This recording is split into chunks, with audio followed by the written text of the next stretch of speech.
Okay, folks, so what we're going to do this morning is begin to take a look again at that as the thing that we were looking at before we were so rudely interrupted by the global pandemic, which was the teacher-pupil learning dialogue. Now, in our school development plan, year 4 of a 3-year school development plan, we were heading on to what should have been our final year of this last year before events overtook us.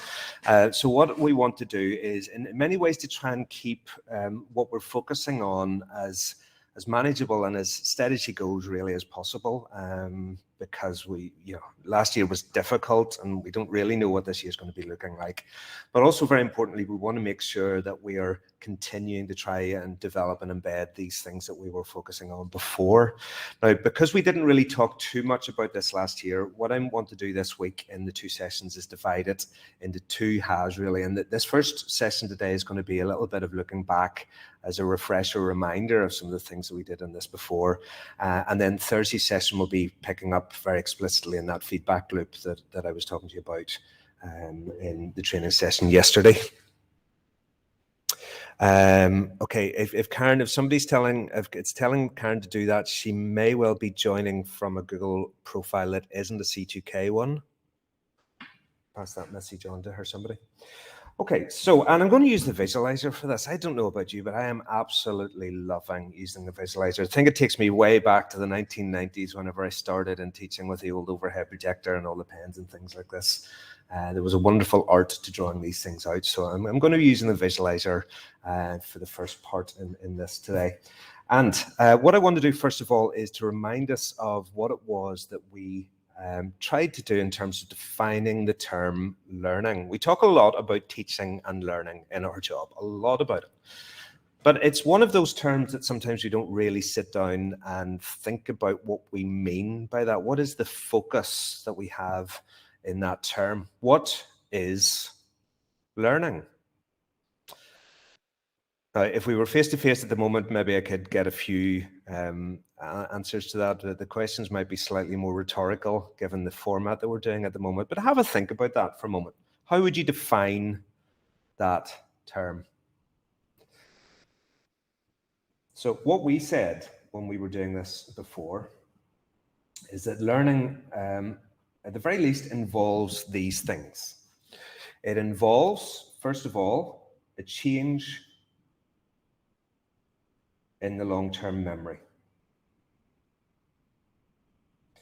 We talked about teaching taking place in time and learning taking place over time. And the difference between seeing performance in the moment and learning further down the line. I'm sure we've all been in the situation where you've been teaching a class and it seems like they've picked things up. It seems like they've got it, and you do some consolidation tasks with them. Everything's great. They've learned it very well by the end of the lesson. And then you come back next week and most of them seem to have forgotten it again. So it's this focus here on something happening over the long term in terms of the change of the memory. And the other element of that, the change in the long-term memory, whereby I'm going to suggest 2 things with this. The new knowledge that we're trying to build into them, this new information that we're giving them, is integrated into, we assimilate it, integrate it into something. And the thing that we integrated into, again, this is a term that we used before, but we'll spend some time this morning unpacking this, integrating this into our knowledge schema, integrating this into our knowledge schema. So we'll unpack this and remind yourselves of what that involves. But that gives me an opportunity then just to give you the overview of where we're going with this over the 2 training sessions that are coming this week. So today is a recap really on schema theory. And then what we're going to be doing on Thursday is the use of questioning to really support that feedback loop that we're going to be seeing is at the heart of the dialogue part of this. If we're defining learning as something that's happening over the long term and it's happening in a change in memory, how do we ensure that happens? There has to be some kind of dialogue that takes place as we move from one to the other. So that's our notion of the structure of what we're going to be doing. Just very quickly, I want to remind us of the model that we've been looking at in terms of how the memory works. So this is the environment, the classroom that you're in, the place that you're at the moment, with all of the bits of information that are clamoring for your attention right now, all of the things that are sitting on your to-do list that you're thinking about that you need to be getting on with, all of those things, whatever it is that you're paying attention to, that's the thing that's going to come in to your working memory. So let me just sketch out a very quick model here. Mrs. Barber, please do not judge my artwork here.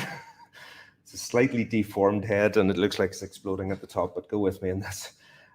This represents then, this information that comes into our working memory. That's the thing that we use to pay attention, a spotlight of attention. And it's part of the reason why it's so fundamentally important whenever we're teaching our classes that we make sure that they are paying attention to what we're saying to them. Because if they're focusing on something else, the proverbial wasp in the classroom or whatever it is, that's not even going into their working memory. But if they're paying attention to the right thing, it comes into the working memory. And then we have to get involved in the process of trying to integrate that into our knowledge schema. And that involves the use of our long-term memory. The long-term memory is what we already know about the thing that we're looking at. Or something related to it. And that's where our knowledge schema really is situated. And what we're able to do is to draw down some information from our knowledge schema to help us to interpret what is in our working memory. And if we do that successfully, and this is where on Thursday we'll be looking at the feedback loop to help our students to do this successfully. If we do this successfully, we will begin the process of integrating that into our schema. Begin the process. Again, Thursday we'll look at why I'm choosing the word begin there. That's not the end of the process, but it's the start of it. If we don't do that successfully, then what happens is that we will forget. Now, I've told you this story before, but I think it's a really good illustration of exactly this process in operation. Whenever my daughter Evie was, I think about 6 or 7, I was sitting with her doing some homework that she was doing. And we were sitting at the table and I'd explained the procedures that she had to follow in order to do those sums. And having got it first and had modeled it for her, and then she was just practicing and she was getting on really, really well with it. And then her little sister Sophie came in, who at that stage would have been about 4, and as a 4-year-old walks into the kitchen, bursts through the door, and just as 4-year-olds are wont to do, just randomly screams and hollers and runs around the kitchen for no apparent reason and then leaves. Evie gets very, very distracted, of course, by this wonderful entertainment that has been thrown on for her by her little sister. So we get her settled down again. And I say, right, okay, back to the next sum, off you go. And she looked at it completely blankly. She hadn't a clue. And what I realized at the time was, as I reflected on it, that the procedures that she had to follow there had gone into her working memory. So while they were in there, she was able to draw on them to do the sums. But whenever Sophie came in and the big distraction happened, that dropped out of her working memory, and there was nothing there in her long-term memory to help her to draw down from, to help her to get back on track with this. And I had to explain it all from scratch again. So our working memory can tend to be quite fragile. It's easily distracted. And we really need to draw on the schema in our long-term memory in order to help us with this. Okay, so that's a little bit of an idea of a model for this. So what exactly is a schema? So a schema can be defined in various ways, but it's an organizing framework of knowledge. And the example that I will use with my pupils on this, and the analogy that I use, is of a wardrobe. So talk to them about the schema that we're trying to be building with them is like the wardrobe. And in the wardrobe, of course, you have got the rail, and you have got on the rail all of your different hangers. If your schema is well organized, that means that there is a organized, systematic place in which to put the new knowledge. So if this is our schema here, what is our new knowledge? Well, the new knowledge are the individual elements of the bits of clothing that come into our wardrobe.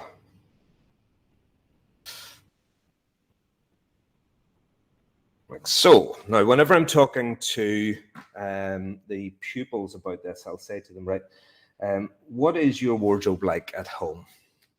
How organized is it? So if you're making a decision about what outfit to wear, what bits and pieces are you going to put on if you're going out somewhere, how well organized is your wardrobe? Are you one of these people that has this meticulously organized wardrobe, that everything is in it, there's a place for everything and everything is in its place?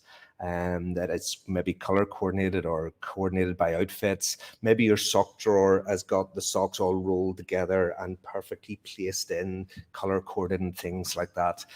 Maybe that's you, and yes, Neil Ross, I am looking at you right now. Maybe that's the way you tend to organize your wardrobe. If that's the case, whenever you're deciding what you're going to wear, it's a very simple matter of going in. You know where everything is. It's readily available. It's easy for you to access. However, I'll say when I'm talking to my pupils, teenagers that they are, perhaps this is a better description of you. Perhaps your decisions about what you're going to wear involves not a neatly organized wardrobe, but a pile of clothes on the ground. And whenever you're deciding what to wear, there are two questions that you need to ask yourself. Number one, is it at the top of the pile? Tick. Number two, does it pass the sniff test? Tick. That'll do. Oh, but there's stuff down there that's better. It'll match better. It'll be better outfit for you. I'll never worry. This is fine. This is fine. So what I'm trying to do there is use that analogy to get them to realize the importance of organizing things, organizing your the framework for your knowledge. Because if you have got a well-organized framework for your knowledge, whenever this new knowledge comes in, whenever the clothes are then hung into the wardrobe, there is somewhere for them to go. There's somewhere easily and readily accessible for them to hang, and they're much more likely to stick. You're less likely to forget them, and you're much more likely to be able to access them because this process of building it into your long-term memory is improved. So let me give you an example of that. Again, if we were in the hall together, the way I would do this is to try and find somebody who was the biggest football fan in the room, something like that. And again, I do this with my pupils when I'm talking about this topic to them. I'll say, pick somebody who's a massive football fan. And I'll say to him, right, tell me all the Premiership scores last weekend. What were the matches, who played who, and who scored all of the goals? And if they're really big football fan, of course, they'll be able to go in and do that very easily and very, very readily. They'll rhyme off all the teams, all the scores, all the names of the footballers, everything like that. And I'll listen in and nod along and say, brilliant, brilliant. So when did you sit down and learn that? I'll say to them. At which point they tend to give me a very quizzical look. Well, no, I never sat down and learned that. So what? Hold on a minute. You mean to tell me that you know all of that detail and you've never actually sat down to learn it? What has just gone on? Now, it tends to be quite a good and graphic illustration. I'm quite sure you're ahead of me in this. What has gone on is that football fan has a very, very well-organized wardrobe of football knowledge. And because the structure is there, the new knowledge coming in of the football scores that weekend is relatively easy for them to assimilate. They can drag that in very, very easily. But maybe you are that person. If we were in the room, you would be the football fan. Maybe you're not. But if you're not, there'll be something that you're into. Maybe in other sports, maybe music, maybe a book, maybe TV programs, movie series, whatever it is There'll be something that you're really into. And whenever you hear some new knowledge, it just sticks. And that's part of the reason why developing this knowledge schema is so important, to get this goal in mind here of the change in the long-term memory. Teaching takes place in time, learning takes place over time, because giving this structure of where this all fits into allows people better to assimilate this new knowledge in. It's more likely to stick, and it's more likely to be connected in a meaningful way to the knowledge that's already there. At least that's the ideal. On Thursday, we'll take a wee look at where this can all go wrong, because it does, and we'll look at how we can use this feedback loop to support our pupils as they aim towards that. But that's the goal. That's what we're aiming towards. So if I can say then, the first thing about this, that a knowledge schema brings about structure or organization to knowledge that helps with the integration of this new information. Okay, a couple of other things to add to that, to take it down to a slightly different level with this as well. And the first of those is that this integration process, this assimilation process, is to a very large degree influenced by our prior knowledge. It's what we already know, helps us to make sense of these new elements. Okay, so I'm going to switch over here to presentation for this. That's going to help us with this, and I'm going to get you to go into chat in a moment. Okay, so schema building. So the role of prior knowledge. Okay, so the question there is pretty straightforward. Let me tell you that there is no right answer to this question at all. Absolutely no right answer. The answer to this question will simply reveal one thing. It will reveal the impact that your prior knowledge has on how you interpret what is there. So I'm going to give you a few moments to have a think about that. Which two would you put together?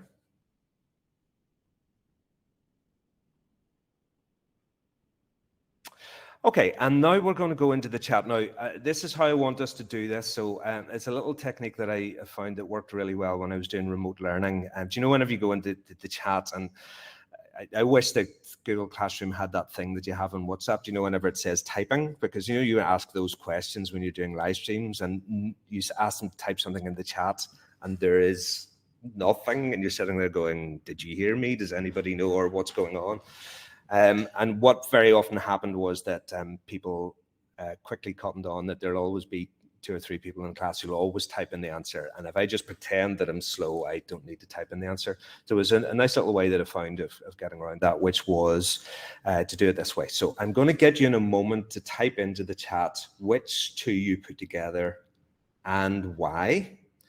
But please do not press enter until I give you a countdown of 3, 2, 1, enter. And that way we'll all have our answers appearing at the same time and not be influenced by each other. So please do not press enter yet. All I need you to do is to type into the chat which of those two, in your view, there's no right answer, no wrong answer, everything is legitimate. Which of those two would you put together and why? Type now, but do not press enter just yet, please. Okay, before anybody else jumps in, let me give you a countdown of 5 and then everybody press enter, right? 5, 4, 3, 2, 1, go. Right, have a wee read through those. So, Mimi, you've gone for style and format, Robert. Oh, Manchester.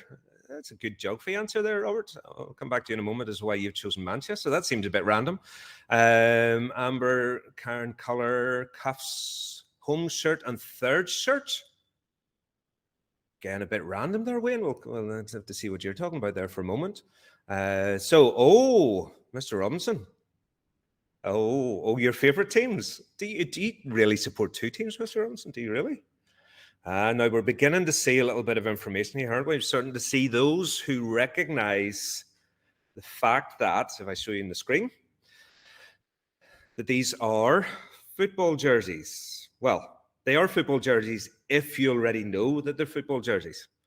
If they are football jerseys and you know that, you're likely to interpret them making comments about the city they come from. So, Robert, you chose Manchester, and therefore you put B and C together. Mr. Robinson, I really can't believe you support Man City as well as Arsenal. Favourite teams? There you go. You put those two together. So what that is a very clear illustration of, I hope, is that we make sense of new knowledge based on our prior knowledge schemas. On Thursday, we'll look at misconceptions. Those things that you say in class where you think you've said it clearly, you've explained it well, and still somebody goes away off on this bizarre, strange, how did you possibly get that from what I said? Part of what's going on there is that the prior knowledge that they have activated is taking them down a slightly different route than perhaps you intended. But the prior knowledge helps us to interpret new knowledge. That's another important thing about knowledge schema. Okay, the next thing is this. I'm going to give you a few moments to try and memorize as much of that as you can. Okay, so we'll go back off that. And John, I do apologize if I even mangle this question. I think this is a sensible question. If this question I'm about to ask doesn't even make sense, please feel free to jump in and correct me. So again, the same thing. Do not press enter until I tell you, please. I'm going to ask you a question. Type it into the chat, and I'll give you a countdown to press enter. What is the atomic number of sodium? What is the atomic number of sodium?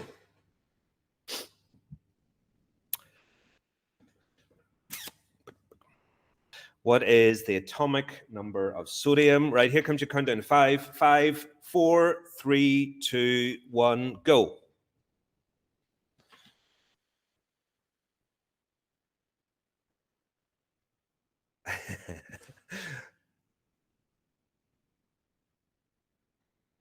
Yes.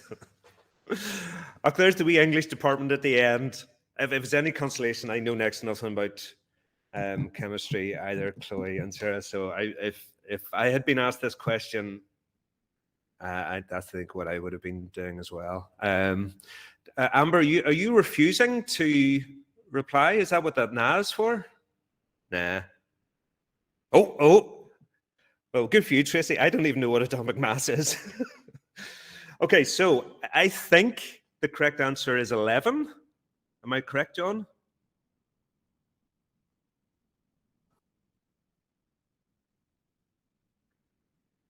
Down there at the bottom left-hand corner, NA. No, oh, thank you. Phew, good. And thank goodness it was a sensible question. Right. So for those of you who didn't, and I chose sodium for a particular reason, you probably know why. Because sodium is abbreviated to Na, which I presume is a Latin thing. Would that be right, Mr. Robinson or John?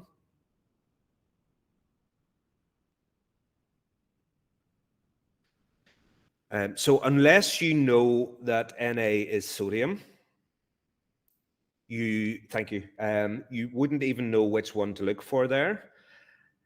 And even if you did know that Na was sodium, there was so much information for you to try and assimilate there in such a short time that the chances of you getting that, if you didn't have prior knowledge, would be very, very problematic for you. Okay, so this is going to bring us then to something that I'm going to refer to as threshold concepts, right? So threshold concepts are things that open the door to help you to understand the elements that you're going to try and integrate into the knowledge schema. So a threshold concept there for that question is that you needed to know that Na meant sodium. If you didn't even know that, the chances of you being able to get that question right were negligible. So that's the thing that opens the door for you to get into this new knowledge. You may remember I showed you this to you before when we were talking about this, whenever I was doing a couple of years ago now, revision with my middle daughter Evie for her GCSE science. I did A-level physics, so I'm though it's a long, long time ago, when I look at it, it starts to come back.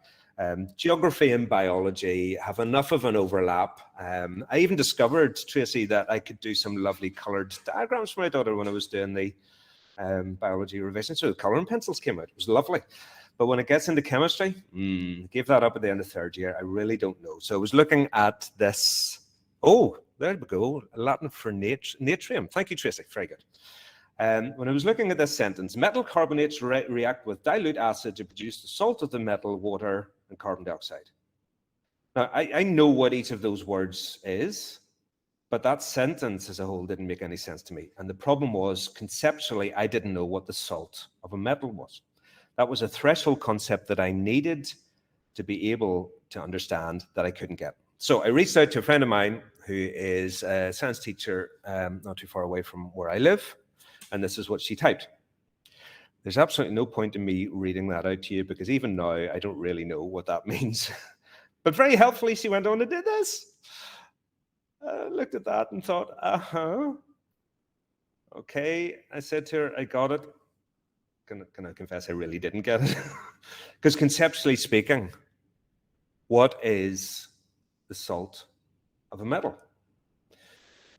So it's that threshold concept that we need to be able to unlock in order for us to begin to assimilate this into our knowledge schemas. If you don't know that sodium is Na, looking at that table probably isn't going to get you to the right answer of what's the atomic number. If you don't know what a salt of a metal is, all of that isn't really going to make much sense to you. But as soon as we start to begin to understand the organization behind the schema, as soon as we begin to see the structure and those threshold concepts behind that, all of a sudden, the complexity of what we looked at before can become more accessible. And it's why introducing our pupils to these things is so important. Okay, let me come back again to this. So that was our prior knowledge. And the other element there was those threshold concepts.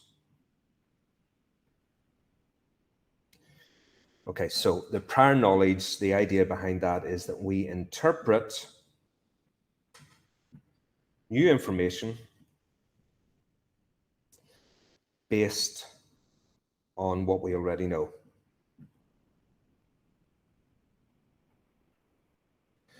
Now, there are a few key things in there, but I want to draw your attention to this word interpret. This process of the change in the long-term memory, the integration into the knowledge schema, I drew that as a dotted line because that, when it begins to happen, is shaky. It needs consolidated, and that's what's coming on Thursday, how we assess how they're doing, how we help them to build that, and the role of questioning and all of that. But we are interpreting this. Think of what you did whenever I got you to match those two pairs out of the three tops. You interpreted based on what you already knew. Now, that might be prior subject knowledge, or it might be the use of the analogy. So I use this analogy when I'm talking about this to my pupils, because they don't know. I mean, they haven't studied psychology at GCSE. They don't know this, but they do know this. So me using this analogy helps to connect to prior knowledge they do know that makes this make more sense to them. But the threshold concepts, things like the salt of a metal, these are the things that are the concepts that can unlock further understanding. Or if you don't understand what they are, they can block it.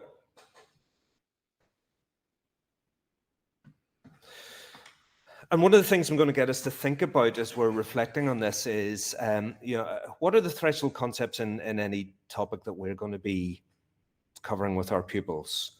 And we'll be looking in a few moments about why sometimes those are quite hard for us as subject experts to identify.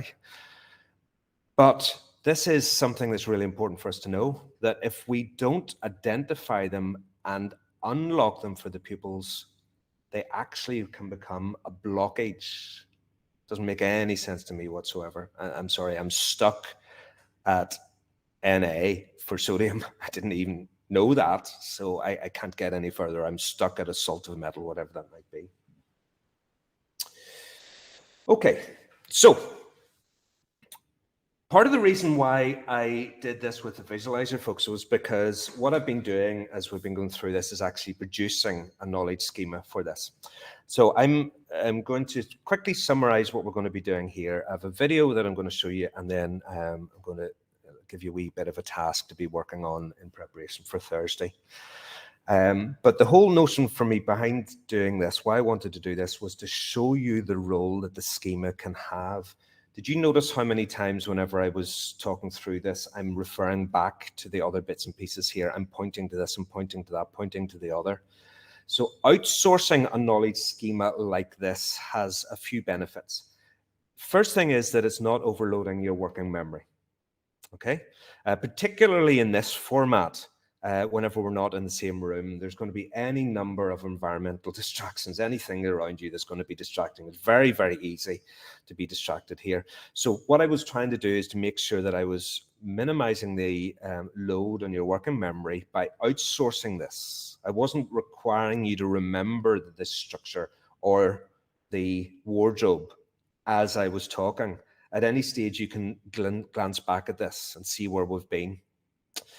But the other thing that I was able to do here was to make these connections, was able to say, right, learning is the change in the long-term memory. This is something that's happening over time. So how do we ensure that they don't forget? All of these connections and make this appear here and here.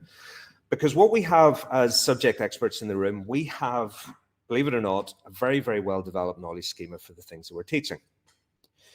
It may or may not be really clear and explicit and apparent in your head, but you absolutely have it.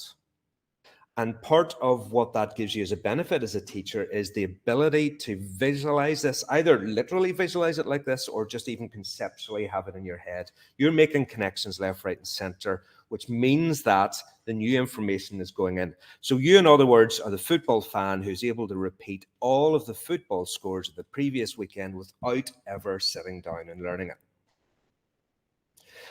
Our pupils, however, in most cases, don't have this schema.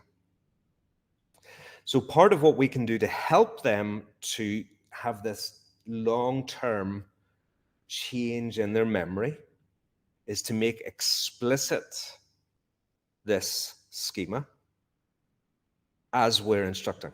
If this is a teacher-pupil learning dialogue, the input of information from the teacher, this is one way in which you can really help your pupils in that process of assimilation. Thursday, as I say, we'll be looking then at how we can see where this goes wrong, where the pupils make mistakes, how we can find that out, how we can use questioning to help them to integrate it. But we need to know what we're aiming for before we get to that. And I really wanted just to give you an example of a schema for that. So that's partly the reason why I did that with the visualizer, partly also because I'm able then to construct this as we go along. I didn't just give you that in its entirety like I did with the periodic table and say, go away and learn it. I constructed it, I assembled the elements in more manageable chunks. Okay, so what I want to do now is to show you about a kind of 10, 12-minute video or so, which I recorded with the PGC student that was with me last year, Zoe White, because this is something that we talked about quite a bit last year whenever I was trying to mentor her and help her to develop. So she has very kindly agreed to be interviewed. So I have got this set up here. So I'm just going to say a couple of things quickly before I then get you to go and just watch that where you are. I wanted Zoe really to talk about her experiences of moving from the kind of planning that she was being encouraged to do in her PGCE, which was the individual lesson plan, which started with that learning outcome, which you start at the start of the lesson with, and by the end of the lesson, the pupils have learned it, haven't they? Because that's how learning works. Only, no, it doesn't quite, does it? Learning is a lot more messy than that. So I was trying to get her to think not so much on the unit of a individual lesson. So you did plan for those, but in addition to that, to plan above that, get that overview of the schema. And also, she's a really nice example of a threshold concept, and one of her experiences whenever she was teaching one of my year 11 classes last year, where a threshold concept, rather than unlocking things, became the block.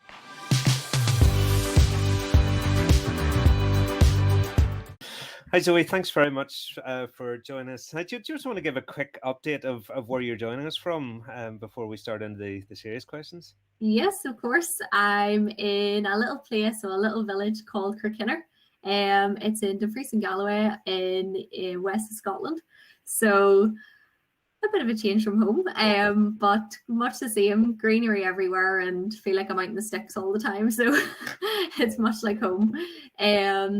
So yeah, got a job over here, and I'm traveling about 15 minutes each day to get up to school, which I don't actually mind. You do a lot of your thinking and the journeys and going and coming. So a lot of my lesson planning is on the road. But no, I'm enjoying it so far. Good. About 50 minutes is the same as my commute, and yes, I do a lot of thinking then, but I'm a little bit more fed of it because I've been doing it for about 30 years. Anyway, it's good that you're still fresh with that, and it's brilliant that you're settling into a new job. Yeah. So I just wanted to have a wee bit of a chat with you about some of the things that we talked about and we're working through whenever you were in your placements with us last year. So the first one really is about the subject of how we went about doing the lesson plans. Whenever you first came in, you had the pro forma from your university, which had all your standard learning outcomes and success criteria, things like this. You and I started quite early on to have a conversation about something a little bit different. Not that those things are unimportant, but we wanted to come at it from a different perspective. And that was really introducing the whole notion of the knowledge schema that we wanted the students to build. So can you tell us a little bit about your experience of being introduced to that and how that evolves your own personal planning? Of course, yes. So at the start, as you said, it was very sort of university format. You know, you were following the steps as you should do. You know, it's something you've only just come into teaching and learning, and you sort of think, I haven't even a clue where to start. So those little pointers, what's your learning intentions, what's your success criteria, definitely helped you at the beginning. But that was in my first placement. But when I got to second placement with you, you know, you almost felt like I've been doing all these learning intentions and objectives for the past 6 or 7 weeks at that school. And it was almost like, oh, it's the same thing, you know, you just got into a routine of doing it. But whenever you had introduced the schema planning, I thought, oh my goodness, the bigger picture, right? What's all this about? And it almost felt like at the beginning, I thought, oh, this is overwhelming, because I thought, how am I supposed to plan the whole curriculum, think about the whole curriculum when I'm just doing one wee lesson from one lesson to the next to the next. So that's what I was used to. But it wasn't until you started sort of, you know, talking to me about like connections and making relationships between, you know, the lessons, that I started thinking, right, well, actually, if we do this, then I can link it to such and such. So one thing that we had done was wave cut platforms. That was one of the first thing I taught the year 11s. And when I was thinking about wave cut platforms, you had said, right, well, what else have they done that, you know, links to wave cut platforms? And the more I thought, I was doing a lot of the thinking, the more I thought, I realized, well, they've done waterfalls, and that links a lot. So as soon as you were able to say that in the class, you know, well, what else have you done that retreats backwards? It might not retreat upstream, but it's, you know, that kind of thing. So I think definitely there was a lot of thinking myself going along at home, but it definitely showed in the classroom. I think, and it definitely helped them with the overall picture. So yeah, the relationships between lessons, rather than just one lesson, that's finished, the next lesson, we're done with that learning objective, and so on. In the greater sort of picture of the schema, as we were talking about, it's making all these wee links for the students. You know, it's not just, right, I've learned that learning objective and that's it, finished. Because I think almost when you do that, and in my last placement anyway, the students, it was almost like they'd stored them in wee boxes and they didn't get the whole idea of, oh, that links to that and that links to that. It was only in my second placement that I think the students there actually thrived on that.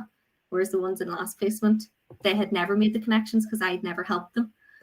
So yes, so it's taking that planning away from necessarily just saying, right, this is the learning outcome at the start of the lesson. I will tell you this by the end of the lesson. you will know it, and we'll move on to the next thing, to realize see that learning isn't quite as linear as that. It tends to Definitely loop not. around, and you need to build those things back. So we, being good geographers, Zoe, we came up Yes. with a nice little geographical metaphor for that. So it was, let me get this right because I kept on getting this wrong when we talked about it. Yes. The upstream learning, the downstream learning, and the downstream learning. So can you tell us a wee bit about how that worked? Yeah, so I think whenever I'm sort of was doing my planning, I find that planning for my lesson first and then going back to my upstream, now stream, downstream sort of helped me a little bit, because I could figure out, well, I know what the now stream is. I know what I'm doing right now in this lesson, so I That's could in plan this that. case. Yeah. That was the easy one.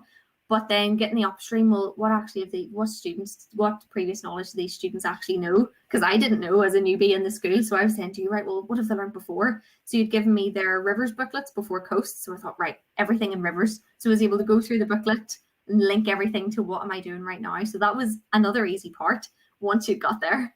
And then the next part was, all right, Alistair, what do they do next? What's the next part? Because I'm just focused in the now. I needed you for the what have they done previously and what are they doing after?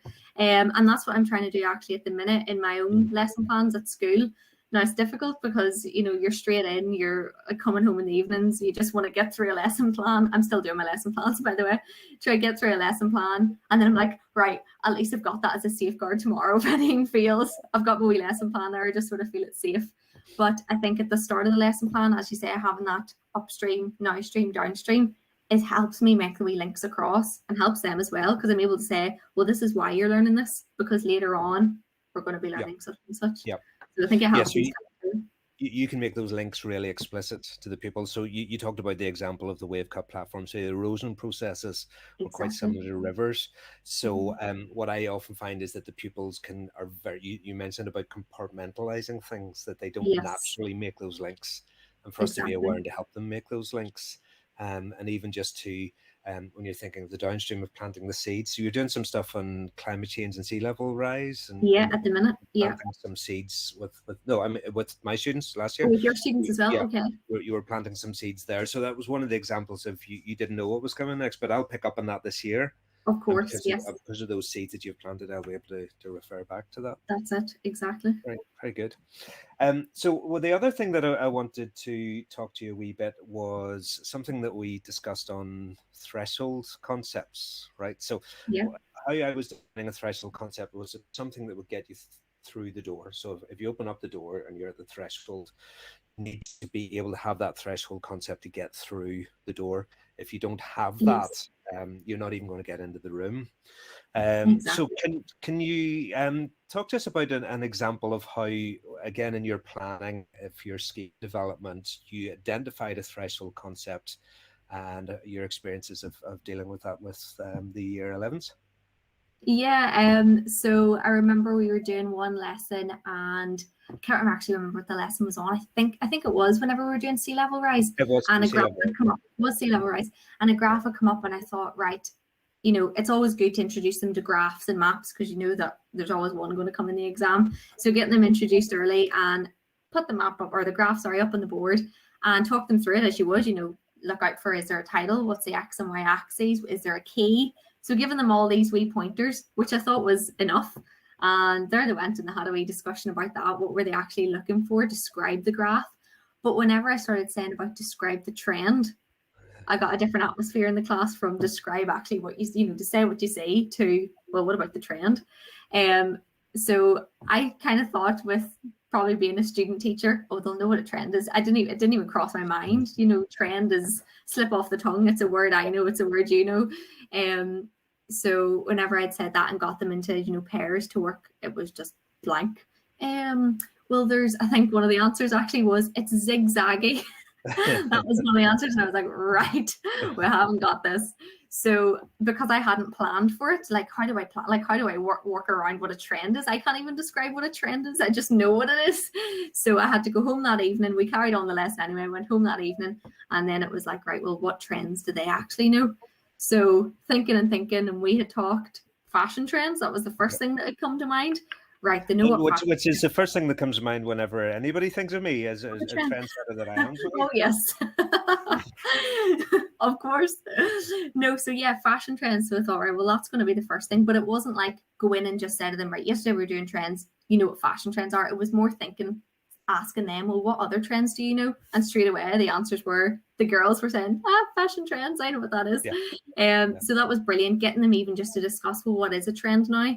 Doc Martens, Converse, or any of those back in trends, that kind of thing. Well, I'm just glad it was you doing that, because I wouldn't have a clue what was trending right now. TikTok, then we'll go with TikTok. Oh, TikTok. TikTok. So yeah, whenever we started talking about trends, it was getting them more on their own level, again linking into their schema, which was great, because all these wee sort of things, your threshold concepts and your schemas, all linking together. So they're coming up with little links from everyday life and being able then to apply that to geography, to the likes of a graph. So I'd got them then, they were hooked, they knew what I was talking about. And then it was like, right, well, what is a trend when we think about it? If we try to explain, is it one person or is it a lot of people? I said, right, it's a lot. So it's the overall picture. So when we look back at the graph, they were able to say, oh no, it can't be the zigzaggy then, because that's the individual parts. It's got to be the overall. And what it was like increasing. So then we had to just talk about how it was increasing. Was it increasing slowly, rapidly, that kind of thing? So taking it apart, you realize then at the end, oh my goodness, as you said, the doors, if they didn't know what a trend was, there was no way they were making it through. And I definitely realized that in that lesson. And it's funny, I think as teachers, and we're the experts in the room, and because we're so immersed in our subjects, it's very hard for us sometimes to appreciate those things that are just so ingrained and so natural for us that others would look on and go, hold on, I don't really quite get what you mean by that. But because we know it so well, it actually can be quite hard to deconstruct it and go, right, well, what's a trend? Well, the trend is just the trend. But that thinking that you had to do then to deconstruct that and to build, in that case, it was prior knowledge, not from geography, but it was prior knowledge from just their everyday use of the word. But you were connecting this slightly more abstract concept to something concrete that they knew in a way that unleashed the learning. Exactly. Yeah. And it's trying to do that, though, I think, as a teacher, trying to spot, what are the threshold concepts? And I think that can sometimes be, quite difficult. I'll always do the threshold concepts at the very end. I'll go through it and I'll say, right, what is there here? And sometimes it might not even be a concept like, trends. It might even be something I'll put in that box. And I have like a little box in my lesson plan. Sometimes I'll even put in that box something that'll help them to link to everyday knowledge, whether it's a tea and toast theory with continentality, that kind of thing. Having it in there in that threshold concept box definitely helps. Yes, absolutely. Well, Zoe, thank you very much for your time. You've mentioned lesson plans and you're still doing them, so I will not keep you any longer, because I'm sure you'll be busy away doing those lesson plans. But thank you so much for giving up of your time. It's lovely to see you again. And on behalf of everybody in Lurgan College who's going to be watching this, can I thank you on their behalf and wish you every success in your job this year. Thanks very much, Zoe. Perfect. Thank you. And hope everyone's doing well. Bye.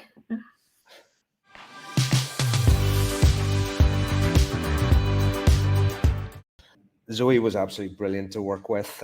She just was so open to having, hey, he's back in the room, so open to having those conversations, and I just found it an absolute joy and delight to work with her, particularly because she was seeing in reality, she applied it in the classroom, the difference that thinking in those levels can have. Thank you, Mr. Robinson.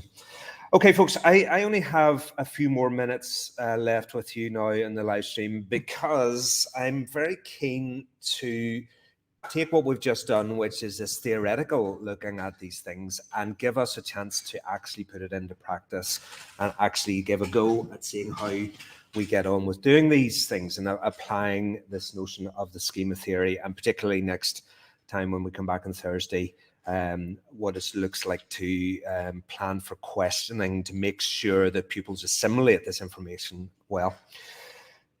So I had all sorts of plans for us in the same room for this to be very, very interactive. So I had to regroup slightly whenever we're doing it in this kind of format. So this is what I'm going to suggest that we do from here on in.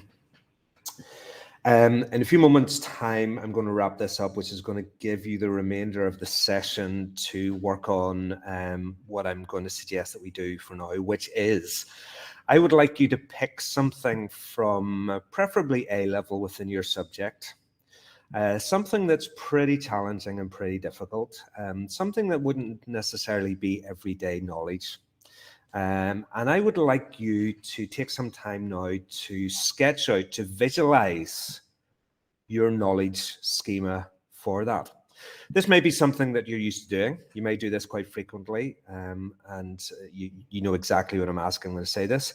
It may be something that you haven't really sat down before and done in that kind of schema format. But as I was indicating to you earlier, folks, that for us as experts to externalize our schema, to make it visible to the pupils in our room, can help them in that integration process. So I just want to invite you to have that opportunity to think about how you would visualize that schema. So what is the schema? It consists of all the elements of the knowledge, right? But it also consists of a structure and an organization. Now you can choose whichever format you like, whether it would be a mind map or whether it was something similar to what I did with the visualizer in the first part of this training. Whatever format you want, choose the format that you think is best for it. But I want you to start to visualize that with a view then to being able to use that to show to some of the pupils, to externalize that internal schema that you've got, to visualize it, to look at where the connections are, to try and, to use my analogy again, create a neatly organized wardrobe. So this isn't necessarily all the details. It's not all the clothes hanging up on it. It's the structure of the wardrobe itself. And I would like you to visualize that in some form. And this is what we're going to do.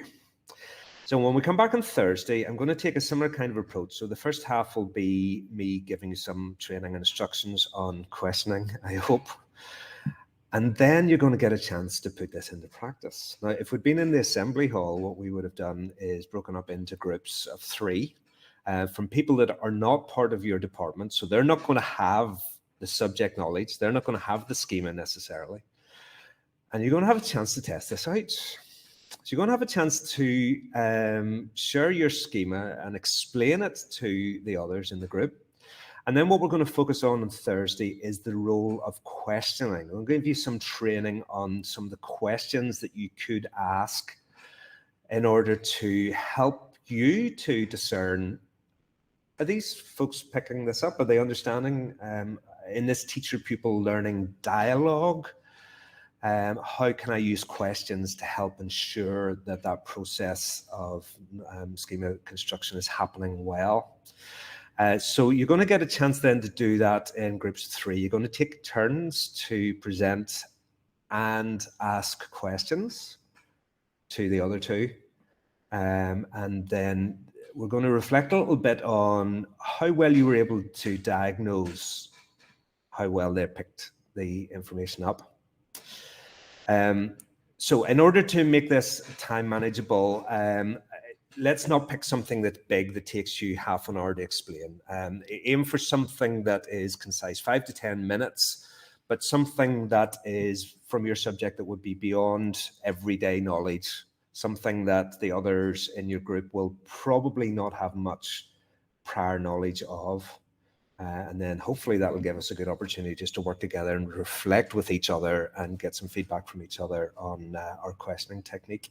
That's my best attempt to try and make through virtual learning. And we'll do this in breakout groups in Google Meet. That's my best attempt to make this interactive as I possibly can. So I'm invariably left with this question, and now having explained what I want you to do, does everybody understand? Which of course is an awful question to ask. We'll explore that on Thursday. Are there any questions about what I'm asking you to do now? Does anybody need any clarification?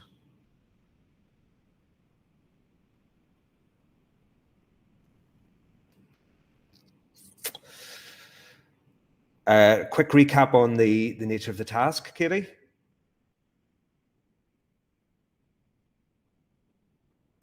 Yes, please, Alistair. Okay, yes, so you're going to have about half an hour now to break time. So what I'd like you to do is to visualize the schema, something similar to what we did. This is recorded, Katie, so you'll be able to catch this up if needs be. So you're going to visualize the schema in some way. And then what we're going to do on Thursday is, after I've done a little bit of training at the start, you're going to have a chance to present that schema to the other 2 people and then ask them some questions in order to discern the extent to which they've picked up what you think they should have picked up. So it's that diagnostic questioning here. See, you as professional adults are great, because you're showing the initiative of asking me questions to clarify things you don't understand. As you know, very often the pupils will sit there in silence if they don't know, and we need to, as teachers, take the initiative in order to try and diagnose with them. So you're going to get a chance then to put that into practice by asking those questions. Finn, yeah, I mean, don't make it so obscure that it's like that nobody's ever going to have heard of it before at all. But at the same time, we want to pick something that has an element that doesn't have everyday knowledge in it. Something that the listener, well, let's put it like this: you'll have to do some work as the subject teacher to make sure that the listener is able to assimilate this, because that's, of course, what we have to do every lesson when we're working with our pupils. Thank you for those questions. Those are helpful. Anybody else want to ask anything just before we wrap up?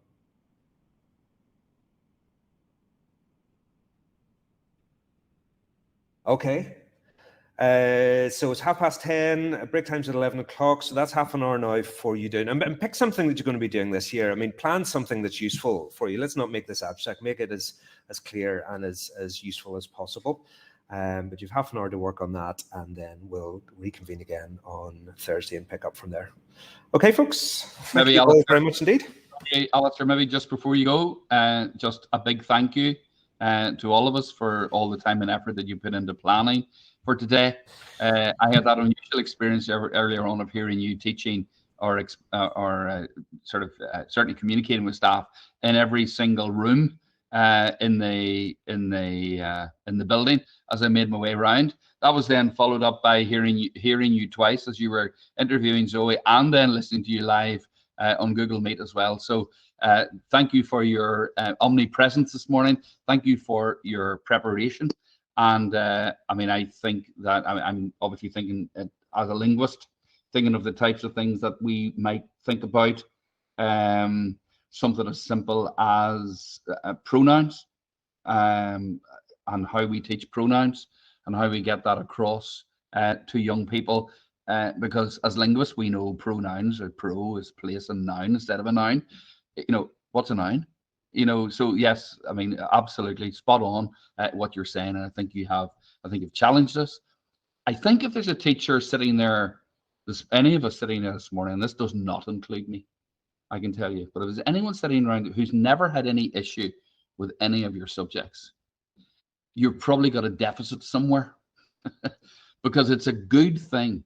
It's a good thing to have struggled with something academically, so that you have got also that emotional intelligence to be able to deal with the youngster who's sitting there, that glazed look. I've done it. I've sat in certain classes where I have nodded, not having a clue what the teacher is talking about, just to avoid the embarrassment of asking a question, which would show that I lack knowledge, or that I wasn't listening probably, or whatever it would happen to be. And I think it's good for us to take ourselves back to those moments, if you can, when a subject where you might have struggled. If you're one of those people who never struggled with anything academically, that's going to be more challenging. But the rest of the mortals like ourselves, I think if you've that empathy and think back even to something, I would challenge the scientists again, as I always have, for someone before I ever retire, for someone to explain to me why on earth you balance equations. Anyway, there's a thought for you. Okay, Alistair, on behalf of us all, thanks very much indeed. Much appreciated. Thank you. See you Thursday, everybody. Thanks. Bye.